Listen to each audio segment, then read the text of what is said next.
for being here. Recordings in progress. Okay.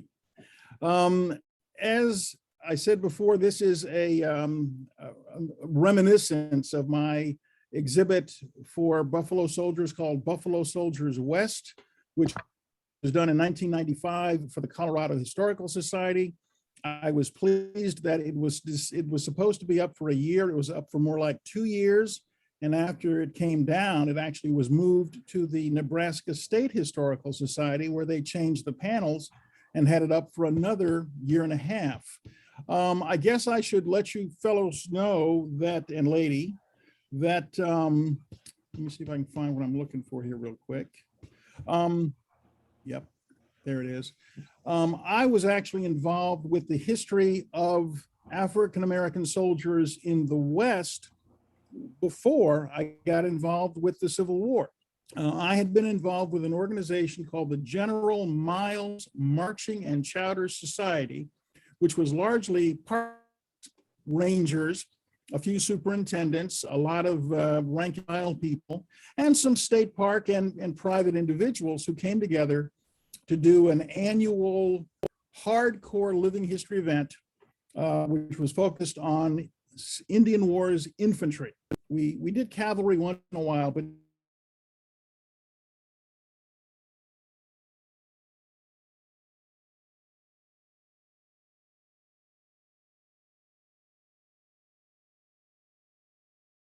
I guess I went away there for a while. Can everybody still hear me now? Okay.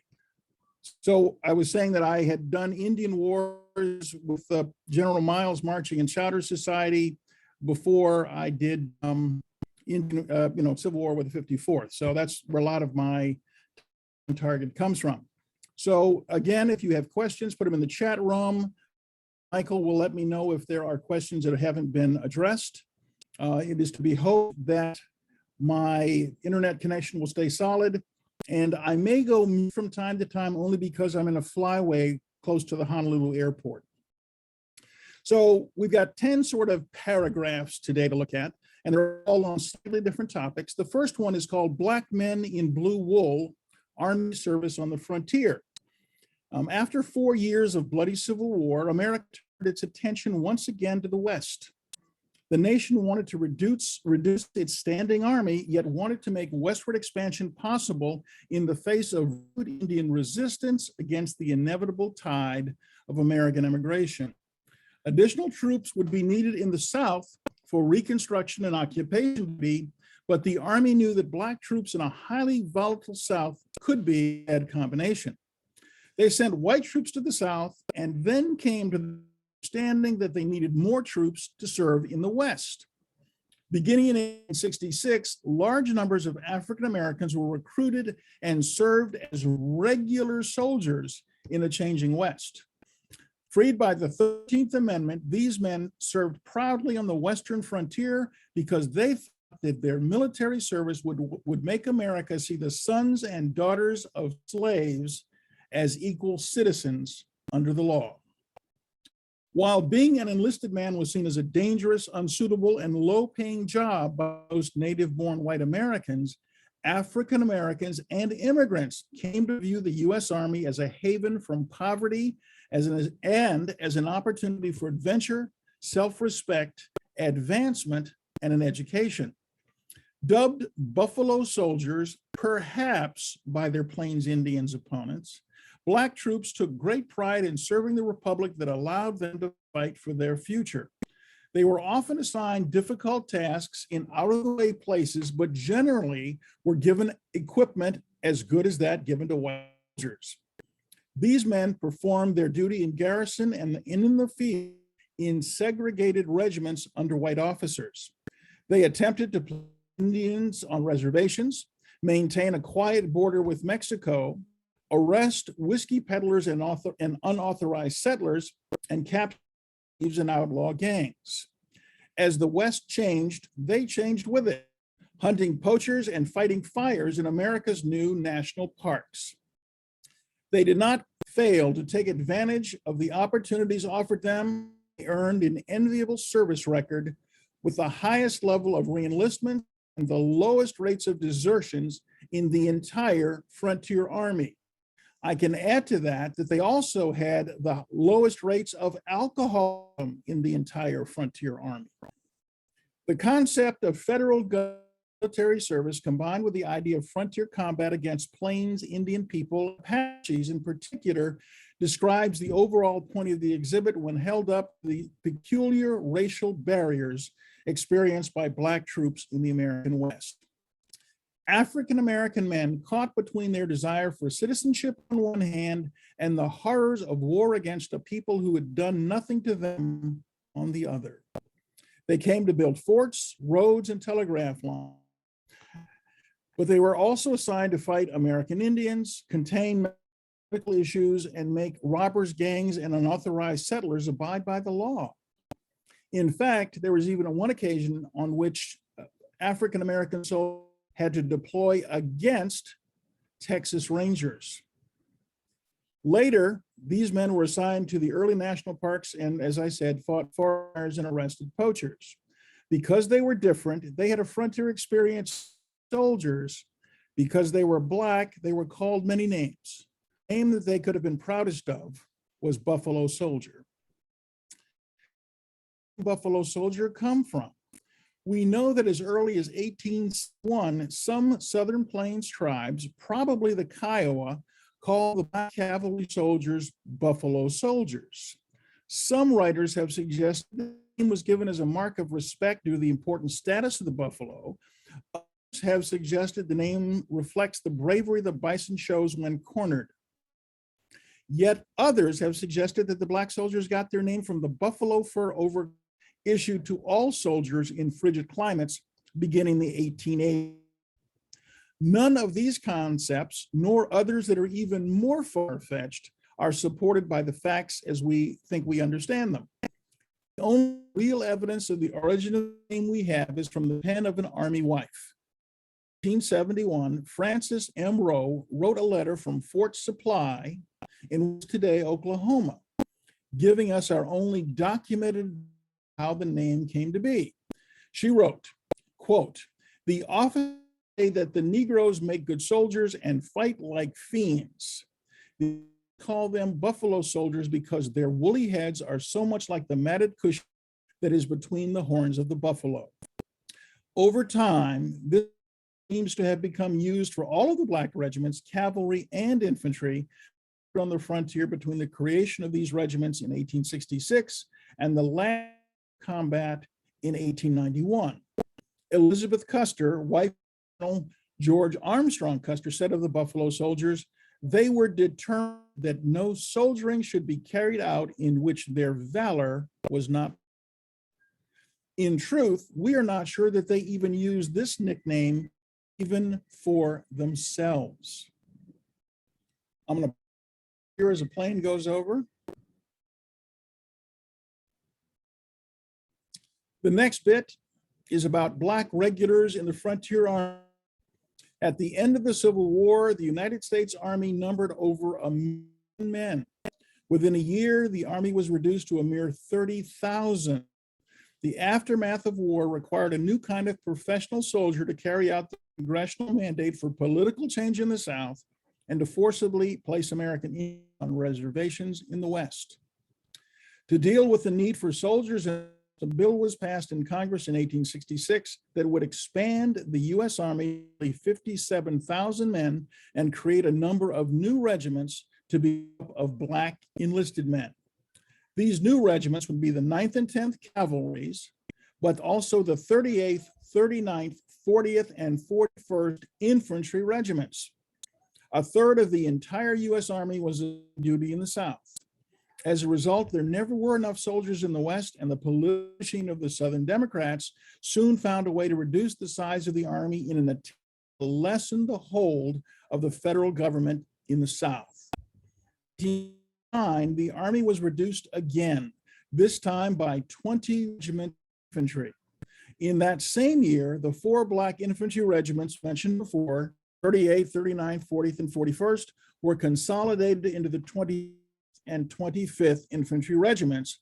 These segregated regiments continued to serve until the Korean conflict.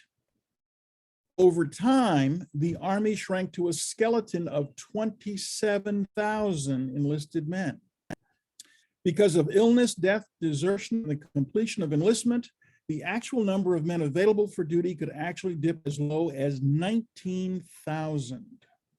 During the period known as the Indian Wars, 1866 to 1891, over 10,000 African-American men served in the segregated frontier regiments, as did several hundred white officers. For African-American men, being a member of one of the all-Black frontier regiments meant regular pay, advancement, self-esteem, clothing, and medical care.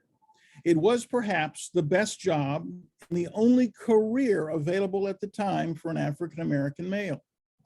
A soldier could even retire after 30 years to the Soldiers' Home in Washington, D.C., although, like the rest of the country, it was segregated. No Black sharecropper in the South could dream of being as secure as a $13 a month private in the regular Army. Buffalo soldier recruit Charles Creek was sure the Army was a better choice than sharecropping. He said, "I got tired of looking at mules in the face from sunrise to sunset and thought there must be a better living in this world." My guess is he wasn't looking the mules in the face exactly. One of the most rewarding, if unexpected, benefits of the frontier military was that Black men were encouraged to gain a basic education. In 1870, Army Inspector General complained that the illiteracy of Black recruits constituted, quote, "a great labor thrown upon the officers of the colored regiments in being obliged to make all rolls, returns, accounts, and keep all books with their own hands." The Army wanted to educate Black men in the basics so they could themselves prepare the many printed forms and reports the military bureaucracy required. I should mention that at company level, in 1875, there were already 100 reports required every month. The 1866 legislation that created the Black units included a special provision that assigned a chaplain to each Buffalo Soldier regiment. Such chaplains were not an official part of the organization of white regiments. Regimental chaplains were to look at the spiritual and educational life of the men in these Black regiments. The feeling of Buffalo soldiers about their lives and their careers is apparent in an 1877 report by the chaplain of the 25th U.S. Infantry, the Reverend G.G. Mullins. He wrote, "The ambition to be all that soldiers should be is not confined to a few of these sons of an unfortunate race. They are possessed of the notion that the colored people of the whole country are more or less affected by their conduct in the Army. The chaplain is sometimes touched by their manly anxiety to be well thought of at our Army headquarters and throughout the states."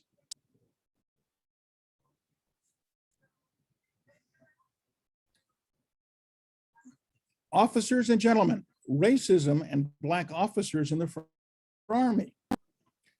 Reverend Henry V. Plummer was the first African-American to hold the post of chaplain in the regular Army. Born a slave, Plummer was a veteran of the U.S. Navy in the Civil War. In 1879, Plummer graduated from a Washington, D.C. seminary and served as a Baptist pastor. In 1884, Plummer applied for consideration for a chaplaincy for the regiments and was commissioned to serve with the 9th U.S. Cavalry. But this is one of my pet peeves. An old sergeant major from the U.S. Cavalry who served in the 30s and early 40s, I met in Kansas. He said to me once, "Son, always remember, never forget. Cavalry is Christ on a cross. Cavalry is a soldier on a horse." Plummer's duty with the 9th Cavalry took him to Kansas, Wyoming, and Nebraska. Plummer also opposed the sale of beer and wine on posts, which challenged the long-standing practice of the frontier and which was pleasures of the enlisted man. But friction between white officers soon developed over housing discrimination and so form. Following allegations of fraternizing with enlisted men, Plummer was charged by white officers with, quote, "behaving in a disgraceful manner." Even though segregation made it impossible for him to socialize with other officers, Plummer was dismissed from the Army for, quote, undue familiarity with enlisted men. Just a moment, please.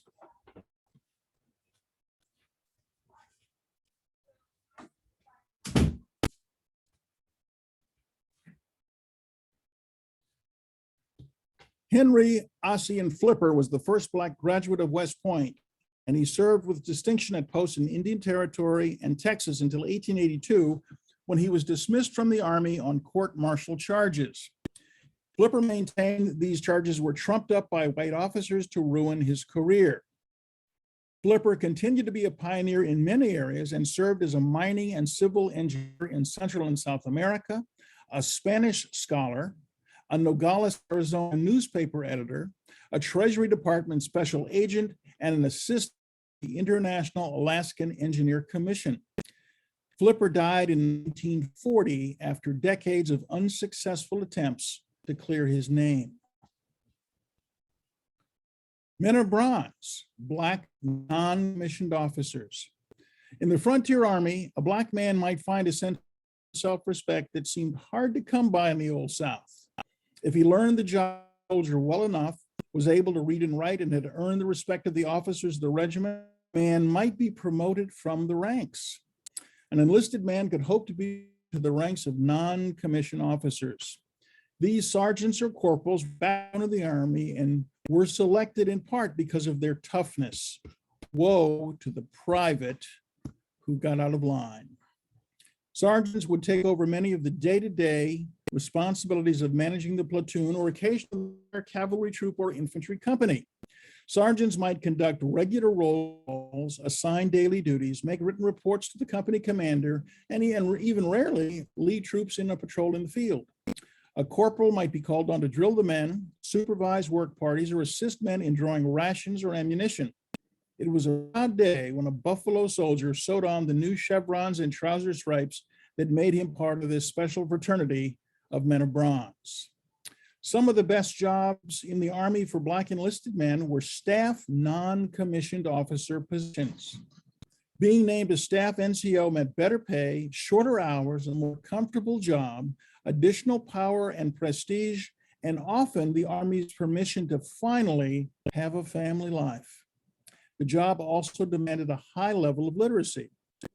A post commissary sergeant looked after the paperwork and procedures that kept the men and the officers of the post fed. Every few days, men from each infantry company or cavalry troop would report to the post commissary, where the sergeant might dole out the rations himself. The regimental quartermaster sergeant managed those things that helped the Army do its job. These included tools, uniforms, tents, and camp gear, and could range from hay for the horses to coffins for the dead. An ordnance sergeant was responsible for keeping track of a regiment's rifles or pistols and carbines in the cavalry, along with the ammunition and the occasional artillery piece.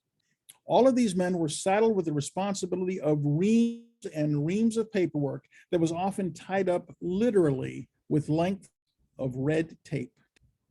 The top NCO post was that of the regimental sergeant major. The man in this position supervised the other staff NCOs and acted as the enlisted administrative officer. Such a man was important was often indispensable to white officers as a bridge between them and the men of the Black regiments. The field, Buffalo soldiers on patrol and in combat.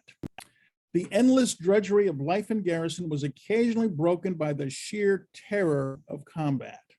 The average soldier never heard a shot fired in anger, but those that did never forgot the sound of it. The job of a soldier was to do the bidding of the political leaders and the citizens who demanded that Indian peoples be moved off of lands that they had loved and lived on for ages. This would be a dirty business. When the orders came for the men to prepare for a campaign in the field, the experienced men knew what to do. They found ways to obtain an onion or potato to augment their scanty field rations of salted beef or pork and dried desiccated vegetables, dry beans, and coffee. Soldiers packed their food ration in canvas haversacks, filled their canteens, and stuffed their ammunition belt with brass cartridges.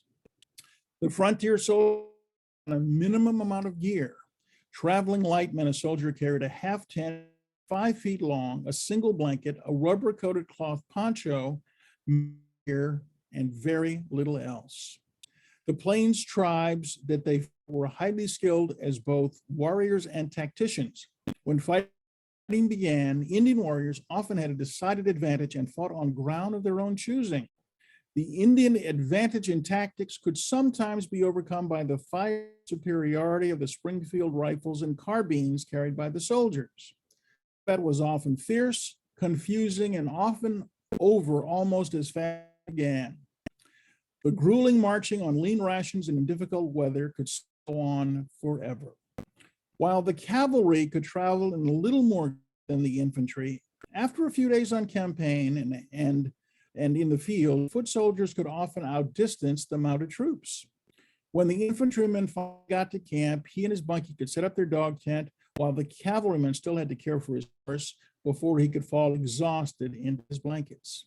At the end of a long march, tired, sore, cold, wet, and hungry, the men of the black regiments knew this difficult duty that earned them their $13 a month.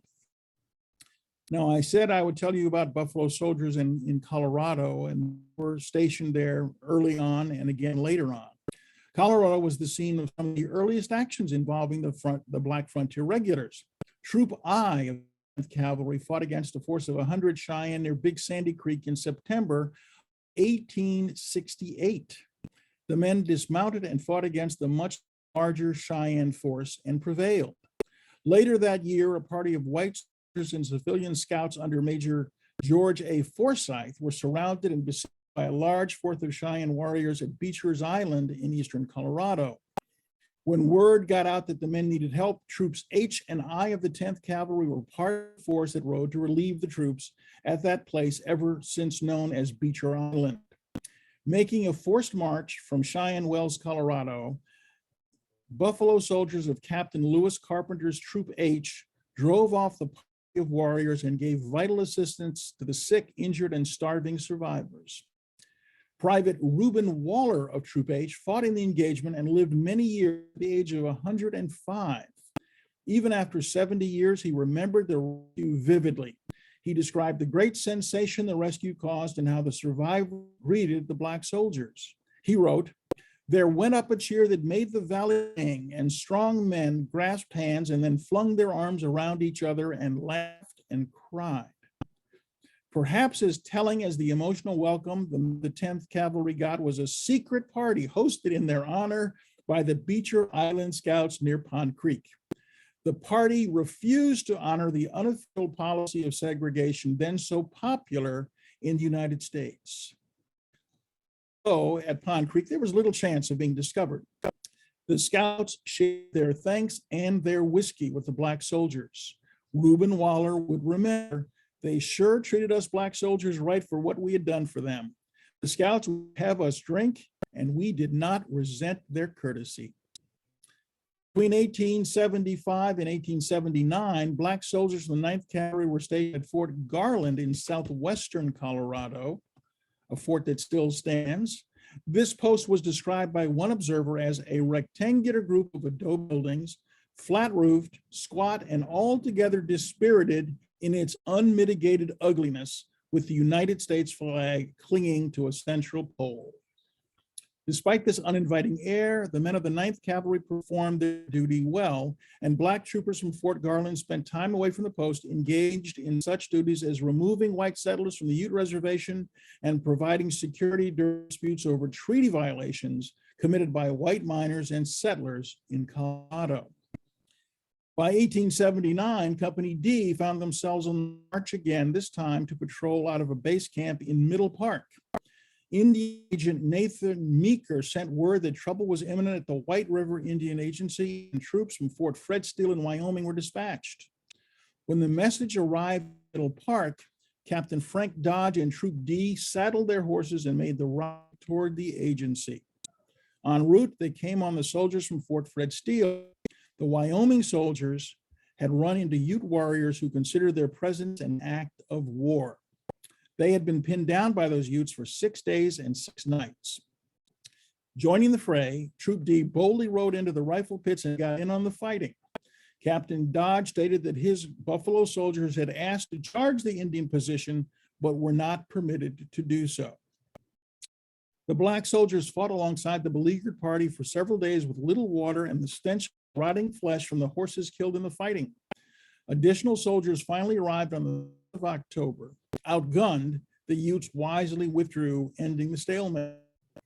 Captain Lawson of the original besieged party spoke volumes of racist views of the day when he exclaimed about the black soldiers that rode to his rescue. He said, quote, "They were the whitest men you ever saw." Under the shadow of Old Glory, racism and segregation in the frontier military. In the days after the Civil War, the frontier army was a haven for black men. The army had its doubts about what many considered a social experiment. At first, it may have seemed to many Buffaloers that racism was left behind many miles away, but it was not to be so. Over time, the army became a place where segregation was strictly enforced and assignments were often guided by stereotypes and prejudice. Hatred of soldiers seemed at its worst in Texas, a state that had been a part of the old Confederacy. In the Lone Star State, black soldiers were sometimes unfairly denied rounds and quarters, and get this, were refused rides on the same stagecoaches they were assigned to protect. When one stagecoach driver took a shot at a Buffalo soldier near Barilla Springs, Texas in 1872, the trooper coolly returned fire, killing his assailant. In 1881, a Buffalo soldier and a white soldier from another regiment were killed in separate shootings in San Angelo, Texas, today San Angelo. Black and white soldiers banded together and had a poster printed as a warning to the citizens of the town. The poster said, "We, soldiers of the United States Army, hereby warn cowboys, etc. of San Angelo and vicinity to recognize our rights of way as just and peaceable men. If we do not receive just and fair play, which we must have, someone will suffer, if not the innocent. It has gone too far. Justice or death. Signed, U.S. soldiers, one and all." Racism did not exist only in Texas, but sprang up all across the frontier as soon as the perceptions of danger from Indians had passed. One resident of Middle Colorado remarked that the black troopers assigned there in 1879 looked to him like, quote, "a gang of Negro minstrels." One trooper recuperating from injuries received in the line of duty was ordered back to the duty station from the U.S. General Hospital at Hot Springs, Arkansas. Because of his race, he was unable to purchase anything to eat or drink on the train or at the stations. The soldier went 48 hours without even a cup of coffee. Even under the heavy hand of racism and the lynch law, the men of the black regiments received high praise. The 1889 annual report from the Secretary of War stated that the black troops were, quote, "neat, orderly, and obedient, are seldom brought before court-martial, and rarely deserved." In most cases, the soldier's response was not violence, but to vent his disappointment and defend his reputation as a soldier. One Buffalo soldier, Private Thomas A. Ernest, wrote, "The 24th is one of the cleanest, drilled, and best disciplined regiments in the United States. The Negro," he wrote, "is known for his obedience to and respect for law and order. We object to being clad lawless barbarians. We are proud of our regiment's reputation and are confident of our ability to maintain it." Barney McKay of Troop G of the 9th U.S. Cavalry stationed at Fort Robinson, Nebraska, was more direct when he issued this warning to citizens of nearby Crawford. He wrote, "You lynch, you torture, and you burn Negroes in the South. Swear by all that is good and holy that you shall not outrage us and our people here under the shadow of Old Glory. Not while we have shot and shell. Persist, we will reduce your homes and firesides to ashes and empty souls to hell." Perhaps one of the most eloquent remarks of the ugly stigma of racism on the frontier came from Private Edward A. Johnson, who wrote, "Let it be said that the Negro soldier did his duty under the flag, whether that flag protects him or not." Men of the black regiments faced danger in the field against skilled and wary Indian warriors intent on protecting their families and homes. But Buffalo soldiers faced an even more implacable enemy, American racism. Even as they prevailed against American Indians, they lost the silent battle they waged for citizenship and civil rights. A post-Civil War America taken in by anti-black propaganda offered limitless opportunities and freedoms to immigrants and led to foreign countries abroad while turning its back on African Americans at home. Racism became acceptable and laws were enacted that legitimized segregation and oppression and turned a blind eye to racial violence, denying black Americans their rights as citizens. Congress considered rising black regiments while some white officers freely quoted the dogma of racial superiority. A Buffalo soldier only had two choices. He could quit in disgust and take up menial tasks in civilian life, or stick and retire soldier after 30 years. Gentlemen, we're on to the last bit, and then we'll have time for questions and hoped. This last bit is called A Legacy of Hardship. Remained loyal to the men of his black regiment, wrote what would become an epitaph for these black frontiers. All that men could do, he wrote, they did. 18 Buffalo soldiers received the Medal of Honor, then as now the most recognition made to military personnel by the government of the United States. Today, Americans perceive that Buffalo soldiers and American Indians had more in common with black soldiers and white Americans at the time. While there may be some truth in this perception, nothing in period documents suggests that black soldiers felt political solidarity with the people they were sent to fight. A primary motive for the gain the respect of white Americans through military service and gain the rights of citizenship for all black Americans through that respect. These men were different not in their tasks, but in overcoming the barriers that they had been placed in their way by the Army, the citizens of the West, and the people of the United States. Buffalo soldiers brought a new kind of diversity to the West. It was not just diversity of names or faces or skin colors, but a diversity of dreams and accomplishments against great odds. Some stayed in the West after the fighting ended, many did not. In the end, they all contributed to the history of the American West. Nowhere, according to one historian, were the qualities of instant courage, constancy under adversity, devotion to duty, and lasting loyalty displayed to better advantage in the Indian Fighting Army than among the black regiments. That quote from our friend and fellow Glory participant, Greg Irwin, who's a professor of history and continues in that field. So, gentlemen, I am done with my prepared remarks and happy to take questions from the field. Okay, Bill, thank you. I'm going to ask people to unmute now and try and unmute those that I've muted. I haven't got any questions on chat, but thank you very much for that presentation. I think it's an area that gets some attention. You know, we see on the stories of U.S. colored troops a lot of posts of Buffalo soldier reenactors in uniform, but as far as the overall story, that's extremely helpful. And I also, would like to ask you, is there a single volume that's like Dobak's about the USCT, something that that you would recommend people read? Interestingly enough, it is actually includes Dobak. Dobak and Phillips have put a book together called The Black Regulars.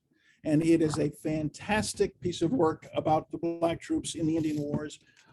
Another book about the Indian Wars in a larger sense, but in no way does it leave out the story of black troops, is Doug McChristian's The Regular Army O. Okay. It was my pleasure to not only work for Doug, but to have Doug work for me in the Park Service. He's passed away now, but what he didn't know about the Indian Wars is hardly worth discussing. And he was the principal Miles Marching and Chowder. I say he was the first sergeant and principal of the General Miles Marching and Chowder Society for many, many years. We do have one question from, is that you, Robert? Yes. Do you want to go ahead and ask it? Well, you can read it. Once I type it. You'd think it's ironic that the U.S. government got men of two races who were officially treated with an air of inferiority to fight each other. Well, is that ironic? Certainly it is. And I guess I have to say that is sort of part of not only the concept of many armies at the time, but it also fits in, sadly, very neatly with the pseudoscientific racism of the time.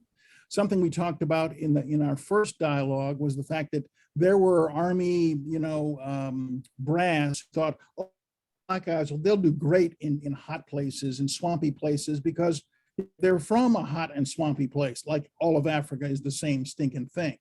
So a lot of pseudo-scientific racism. There was a lot of out-and-out racism. And while these guys didn't get just the jobs nobody else wanted, they often got very difficult jobs. Now, remember, American Indians were not even seen as citizens. Technically, African Americans were. And so the idea was, if I can use military service to solidify my position as a citizen, then it's better. Also, you will remember Frederick Douglass's perspective that, liberty for the black man, 3 boxes: the cartridge box, the jury box, the ballot box. Well, at this time, there were many places where you could not testify and nor could you vote. You could do both in the U.S. Army. You could testify in a courts martial. So it's difficult. One of the best things I think I've ever heard about understanding the past, some historian wrote, the past is another country. You can't apply today's rules to 100 and so much ago. It was just different. But a great question. A great question. And of course, at the same time, you've got these black troops. There are much more numbers of American Indian scouts, partially African ancestry and pure American Indian ancestry, who are recruited to fight Indians as well. So you've got, that sort of colonial perspective happening at the same time.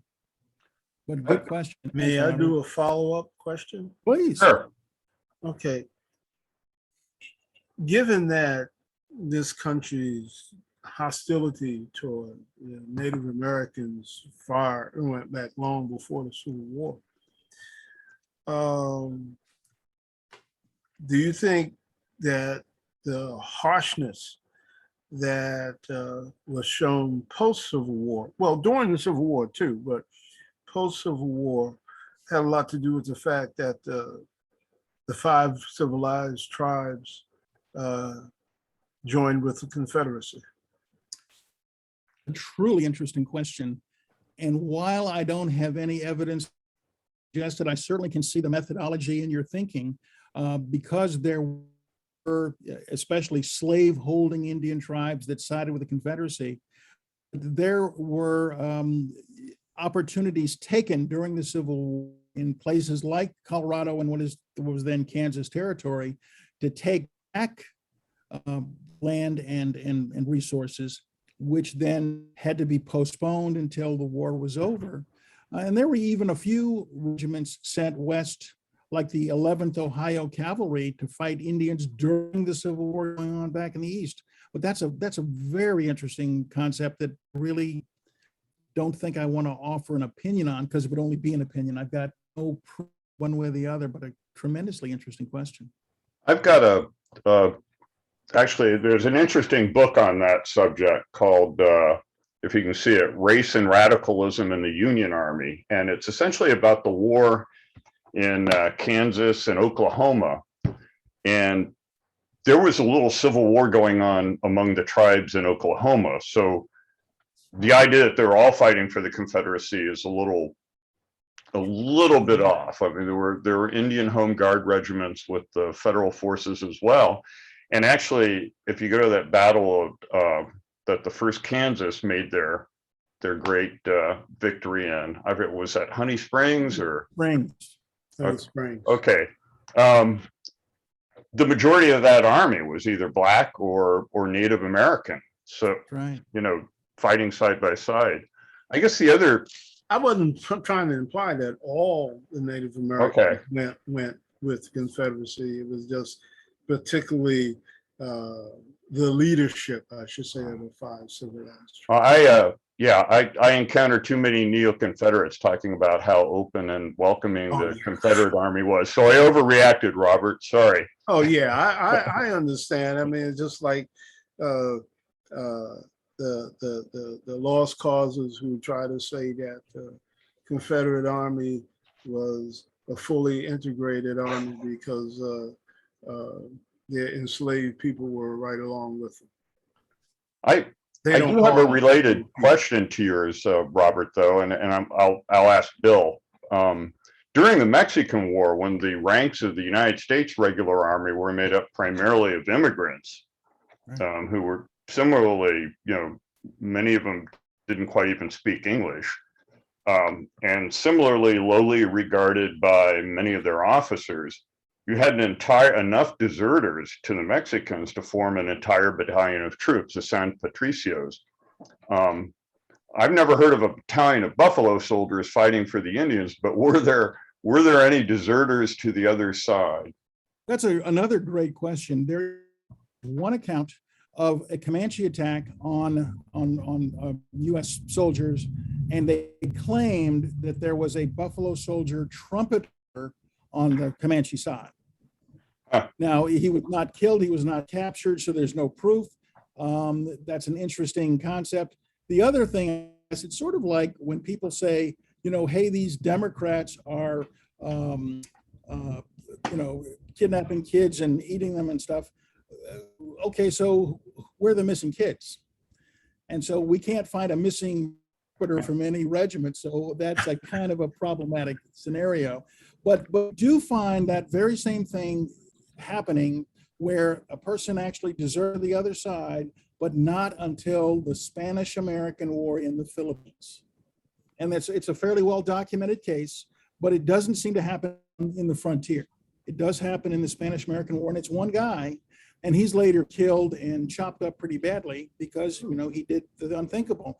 He did have kind of political consciousness that was probably ahead of its time. It's the first document example I know about. He joined the Philippine forces, right? The Katipunan, during the insurrection. Yeah, but just that one guy, huh?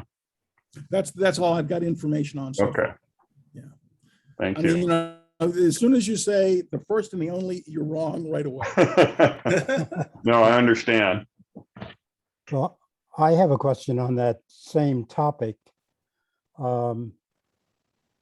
It reminds me of a session that we had in Washington when the controversy on Little Bighorn came up.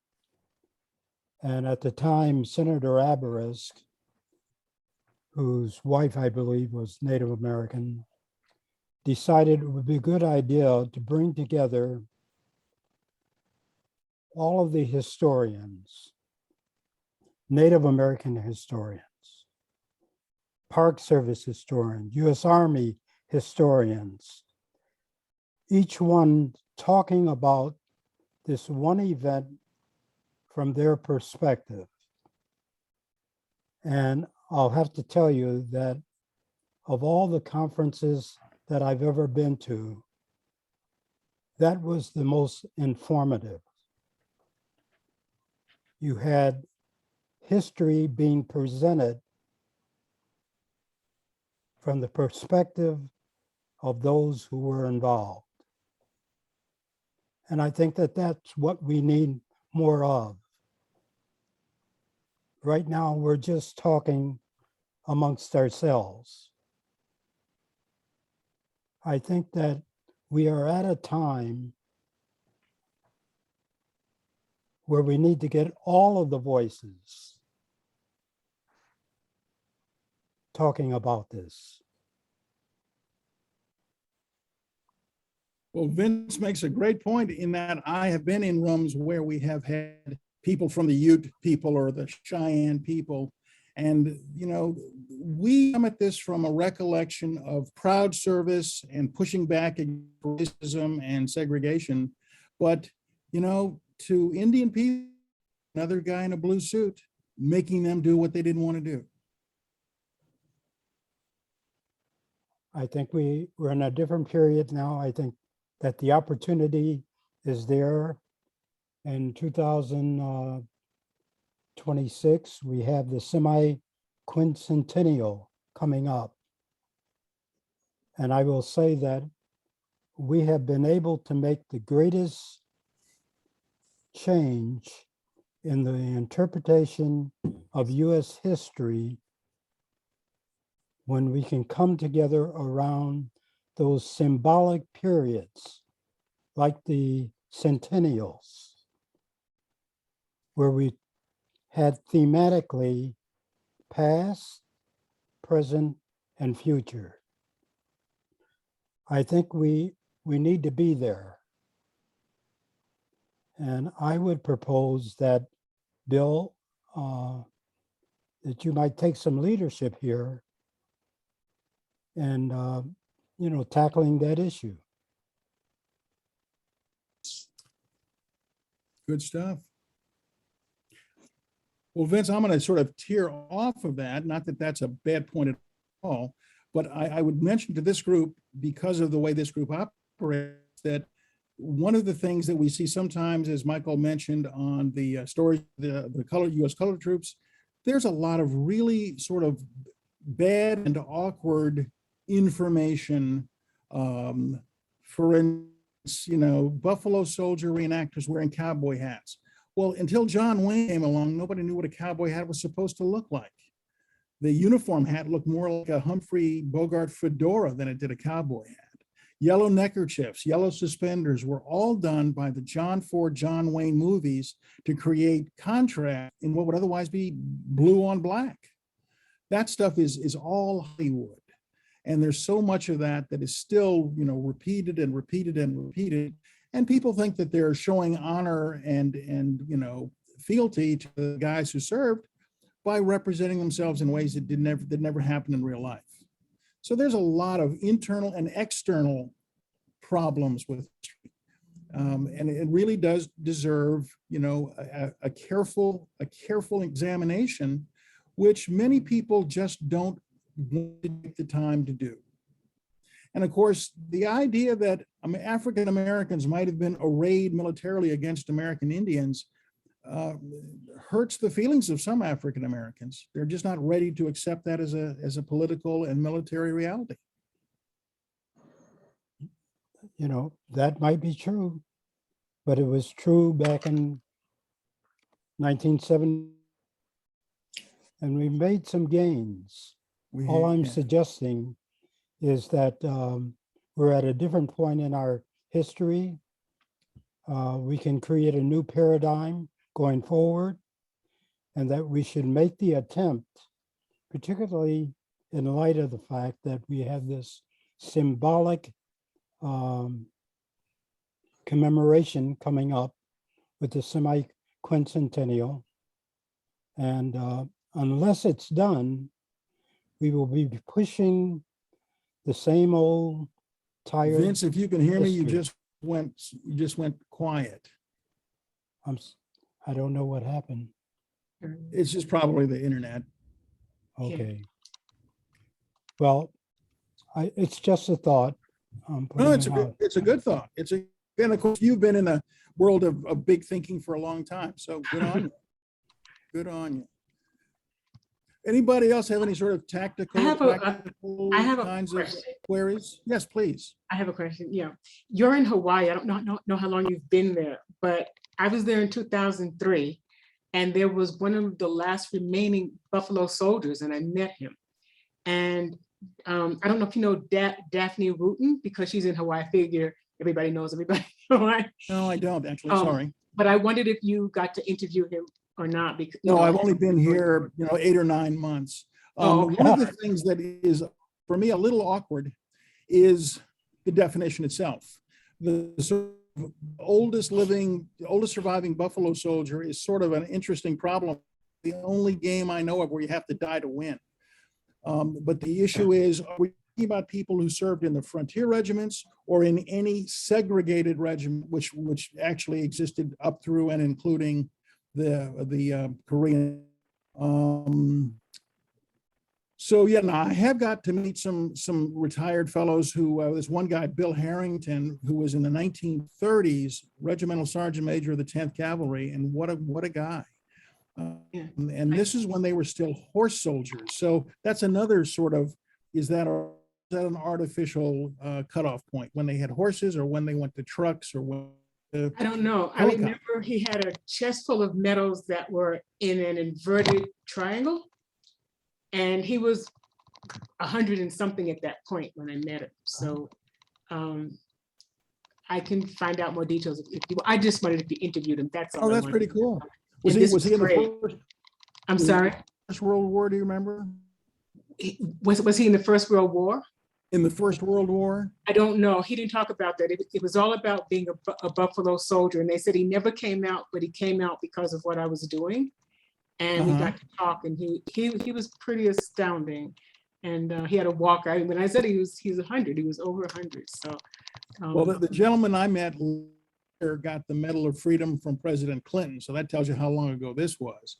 But I was in Kansas City to do a presentation, and I had my full 10th Cavalry dress uniform with the helmet and the plume and the sword and the carbine and the sling, everything polished. Oh. You know, I'd spent hours polishing the brass and the leather. And bless his heart, Sergeant Major Harrington was down there with his wife early. You know, he was a guy used to being early.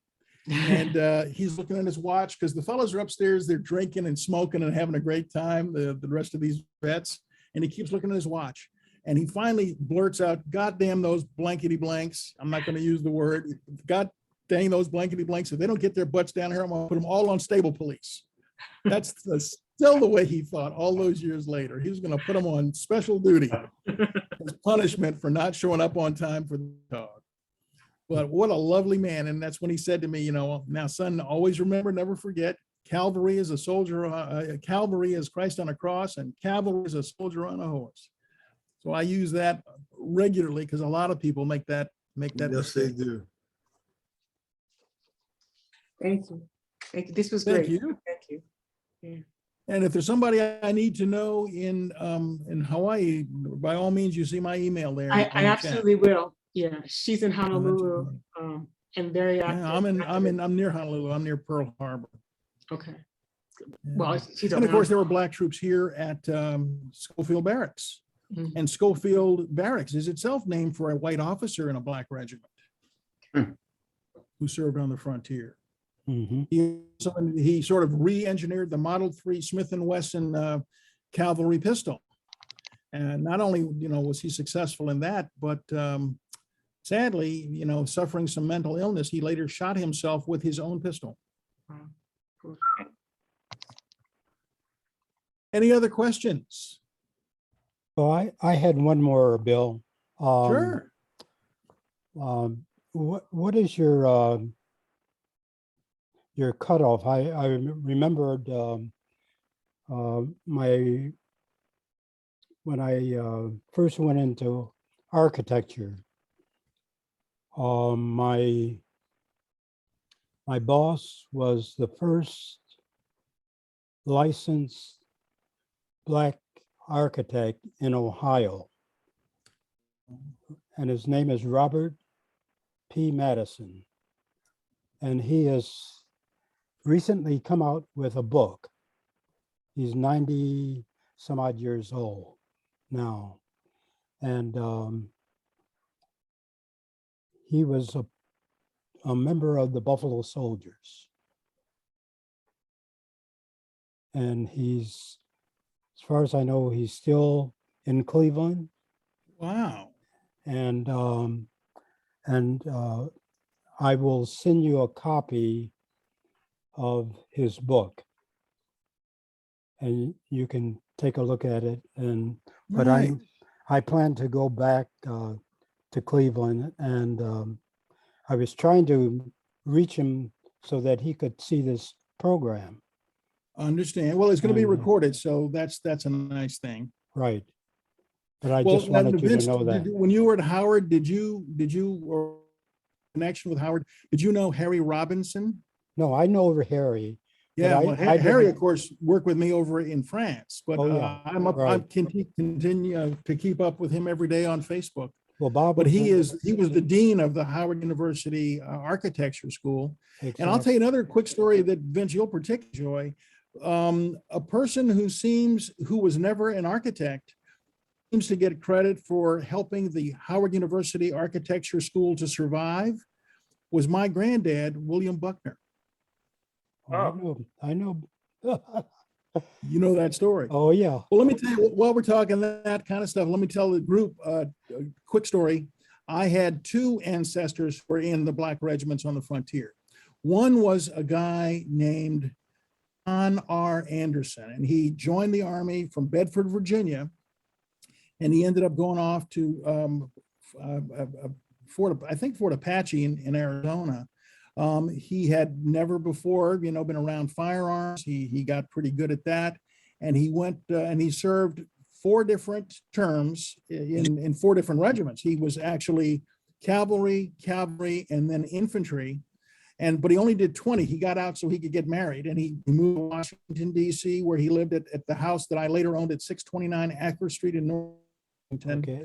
But after 4 tours of duty in the Army, the only and best job he could get as an African-American, this is just before World War I, was running the elevator at the Commodore Hotel down near the old post office in Washington.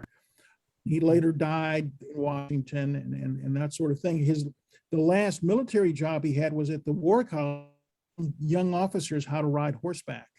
And he wanted to get back in as an officer of the First War, and they told him he was too old. The other guy I'm related to, sort of one of these dog kin kind of things. It's by marriage, by blood, but a guy named Benjamin O. Davis Sr., who was personally schooled by Charles Young and later went on to take the test and became an officer. And later in World War II was the first African-American general officer in the U.S. Army. So I've got a private and a corporal and a general in my background. Anderson was a private, then a corporal, then a private, then a corporal, then a private, then a corporal. I think he had a problem with the bottle, which is to say he was a real soldier.